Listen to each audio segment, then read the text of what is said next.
Well, hello there. Hasn't it been a long time? We've been quite busy here, renovating the house and tidying my workshop. Look how neat and tidy it is. All brushed off. I don't want to use it anymore because it's so clean. I can see the floor. I've been doing so much work. There was an inch of MDF dust on the floor. But anyway, this is why I thought I'd do a quick video, because you might find it interesting or useful. Maybe do one yourself. I'm fed up with going to the tip. Right, hang on. Go back. I'm in Wales. Wales is one of the best countries in the world for recycling. When you go to the tip here, as opposed to like somewhere else, even in England, which is relatively good, you have one here, you have one bin for general waste, and every other bin, maybe 30 of them, 40 of them, is for everything else, because they're encouraging people to recycle. So I had little pots laying around everywhere. One for metals, one for this, one for bulbs, one for batteries, one for papers, one for cardboard, one for soft plastics, one for hard plastics. And it's a nightmare. It's all falling over in the car. So, long story short, I got these boxes from the tip. They were sitting there, so I asked them if I could have them. And then using some old kitchen scraps, I made these. And these are from when they fitted the windows. I don't even know what they are, but they left them behind. Perfect little handles, broke the backs off. So this then slots down in its respective hole here. And there you go. I've now got everything I need, from bulbs, old paint, batteries, soft plastics, hard plastics, general waste, wood. I've got two actually for wood. Wood that I give to my neighbour for her fire, because I'd rather her use that than other energy and chop down wood. So if I've got any recycled wood, this is for her. And then I have another bigger one for non-burnable stuff like MDF and stuff like that. So paper and cardboard, metals. Now this is really what I wanted to show you, because I go to great lengths to sort my metals out. Aerosol cans and electrics. So, like, I'm a bit OCD about this, and probably most people wouldn't do it, but I hate putting an old plug socket in, because what they would do, you put it in electronics and they will either mash it up and take the metals out, or they'll burn it out in some way, possibly in one of the newfangled incinerators that are high temperature, so there's not a lot of pollution, blah blah blah. But this bit would never get recycled, and Wales in particular recycles hard plastics. So why not do it? Why not spend, it's 5 minutes, no, it's not even that, 3 minutes a socket. You know, you take a few screws out, there's your hard plastics, done. So that's all the hard plastics. I can't get these little rivets out. And there's all the brass screws, springs that can go in the metal recycler down the tip. And same for, this is a sealed unit LED bulb, but you've got hard plastics there. Not sure, that might be soft plastics, don't know. Electronics and metals. You know, ever so simple, 2 minutes, and you've got all of it split up. Now, I think that if you give a socket that isn't broken down, it takes energy to then do that job, whereas it takes me with a screwdriver 2 minutes, as I said. So why not do it, break it down.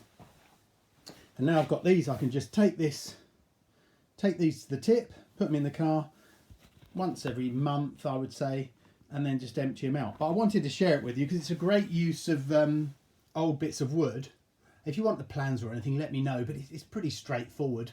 Get an old box and then measure it across and divide it by 4 and take a couple of a few mil off, just so they move around easy, because you don't want them hard to get out. These are nice to get out. And then take it down tip and you lift each one out. I wish I could show you pictures of our tip, but it is impressive. You know, like I say, there's a little green container in the corner, but if you put something in there that could be recycled, they will call at you and tell you where it goes. And then I was speaking to a guy at the tip, and he said even that general waste goes and gets tipped in a pile, and they go through it. And it's not things like nappies or stuff like that. That would go in your bin. I'm talking about stuff that people take to the tip. But they'll actually go through it, and they put magnets over it for metals and stuff like that. So it is really good, and it's encouraging and uplifting to know that we are slowly getting there. But, you know, I try and use everything. As you know, I mean, these are my screw boxes. Look, I'm very, very OCD. I love a screw. So yeah, I've got many screws, but this is an old half sheet of 22mm floorboard, you know, and then you can, like this thing here, yeah, it's a bit of plywood. Just made it from my sanding disc there, and then you've got what's in here, bolts and stuff, and nails in there. But you know, anyone can do this. Even the hinges are recycled.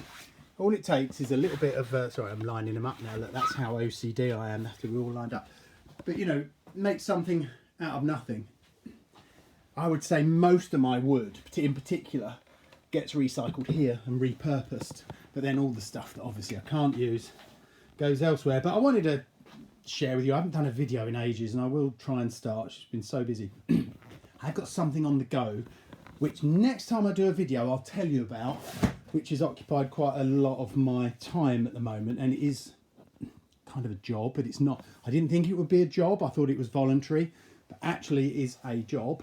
But it's I'm no spring chicken, and it's not something I would ever thought I would be doing at my age, but I'm really excited about the prospect, and I'm 90% through the process. A couple of last bits to go. Might not pan out, so I'm not holding my breath, but anyway, I'll catch up with you about that another time. But I wanted to show you these because they're wonderful, and they save me so much crap being everywhere. I can just pull them out, and I've got little sliders underneath, so they just slide back in, you know, under there. So it's a really good way of, you know, maximising space. Easy when you get to the tip, and quite fun too. But anyway, thanks for watching, guys, and I will speak to you soon. It's almost frog spawn time. I might go out and see if I can acquire a bit. I had a toad on the road outside the front, which I put in the pond a few months ago before winter, because he was going to get run over. So he went in. I hadn't seen any toad spawn, but it's end of February, you know, more likely. But I might chaw some from someone else's pond, frog spawn in particular, not toads. It's hard to take anyway. And then I had one clump last year, and you know, I don't know if it's going to work, but it's not been a particularly harsh winter, but not been cold either. So it makes me wonder whether their metabolism speeds up, and they're more prone, you know, to running out of food because they're not freezing and sort of sitting there in hibernatory state. But anyway, that'll probably be the next video I do. But have a lovely time, guys, a lovely day, and we'll speak soon. Cheers.